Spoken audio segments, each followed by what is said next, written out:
Paris, the city of love, the city of lights, and the capital of fashion. From the time that I was about 5 years old, I knew I had to go there one day. When I was 6, my Mimi got me a shirt that had the Eiffel Tower on it and it said Paris.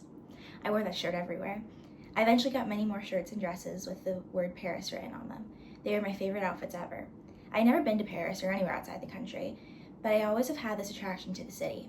I can't say for sure what made me fall in love with the city, but I'm sure that ballet had something to do with it. At the beginning of every ballet class, we used to sit in a butterfly position and flap our legs like wings. We would go around in a circle and say what color butterfly we were and where we were going to. I always was a purple and pink butterfly that was flying to Paris. Today, as I am writing this, I am sitting in my bed with Eiffel Tower sheets in a room that used to be entirely Paris themed. I look to my left and see my dance trophies. I look across the room and see an Eiffel Tower statue. I look where I now hang my Taylor Swift calendar and remember when a picture of the Eiffel Tower was in that exact spot. When I was probably about 5 or 6 is when I decided that my sweet 16 would be spent in Paris. And now, in 107 days, that dream will be actualized. Through every phase of my life thus far, I have maintained this dream. Even when I began to lose who I truly was, this dream persisted. Even when I felt ashamed for being that purple and pink butterfly that wanted to go to Paris, it always remained in the back of my mind. And now, because I have finally allowed the little girl in me to live the life she always wanted to, I am going to be a purple and pink butterfly that flies to Paris, even if I'm not getting there via flapping my legs like I always thought I would.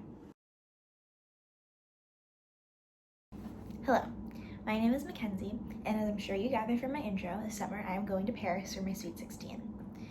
But the summer is going to entail even more than just Paris.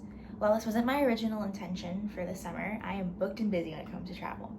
And if you would like to see and hear what I have planned, I would love for you to stick around. My first trip of the summer will be to Atlanta to see one of my favorite artists in concert, Audrey Hobart, which I know she's not a crazy huge artist or anything, but I just love Who's the Clown.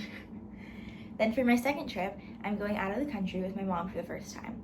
We are planning to go first to London, where we are going to see Harry Styles in concert. I'm so excited. We are also planning to see Hamilton in the West End, which is a dream to come true because I love Hamilton so much. Then we will head to Paris, where I will spend my sweet 16. We are also planning to go to Disneyland Paris while we are there because we love Disney.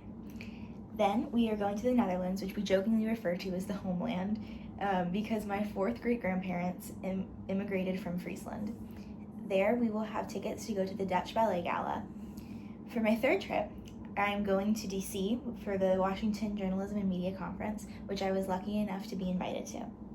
My 4th and final trip of the summer will be to New York City with my dad, where we are also planning to see Hamilton. So yes, my plan is to see Hamilton twice in the summer. I know this is a lot of travel, which is why I feel this is a good time for me to start this channel. I'm so grateful to experience things like this in my life, let alone all in one summer. My hope with sharing this is to inspire others to follow whatever their dreams or goals are. So thank you for joining me on this journey, and I hope you enjoy the ride.